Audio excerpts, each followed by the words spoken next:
Dans les années qui ont suivi la mort du dernier apôtre, Jean, les théologiens chrétiens ont tenté à plusieurs reprises de définir et d'expliquer Dieu à l'Église. Les explications de la réalité spirituelle aux êtres terrestres seront toujours insuffisantes. Les explications de certains enseignants étaient un peu à côté de la plaque, tandis que d'autres ont sombré dans l'hérésie. Les erreurs avancées à l'époque post-apostolique allaient du fait que Jésus était tout Dieu et n'avait qu'une apparence humaine, au fait qu'il était créé plutôt qu'éternel, au fait qu'il y avait trois dieux distincts dans la même famille, au fait que le Dieu unique jouait trois rôles différents à des moments différents.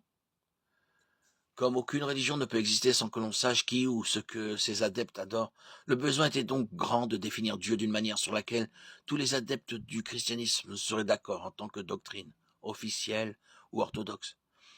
Et si Jésus n'était pas Dieu, tous les chrétiens étaient des hérétiques pour avoir adoré un être créé. Il semble que le père de l'Église, Tertullien, 160-225 après Jésus-Christ, ait été le premier à appliquer le terme Trinité à Dieu. Tertullien utilise ce terme dans son ouvrage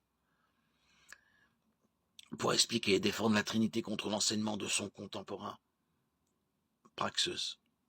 Praxeus qui embrassait l'hérésie monarchienne.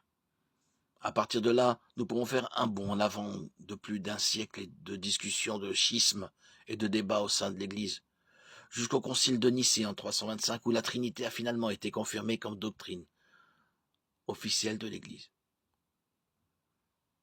La théologie est la tentative par des humains imparfaits de comprendre les mots de la Bible, tout comme la science est la tentative par des humains imparfaits de comprendre les faits de la nature.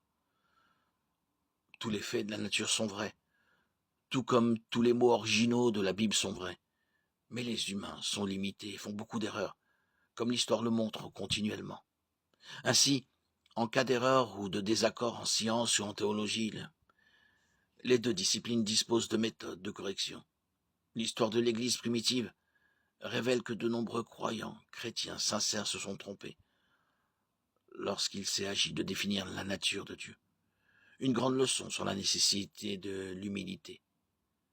Mais grâce à une étude minutieuse de la parole de Dieu, l'Église a finalement été capable de formuler ce que la Bible enseigne clairement et ce qu'elle savait être vrai.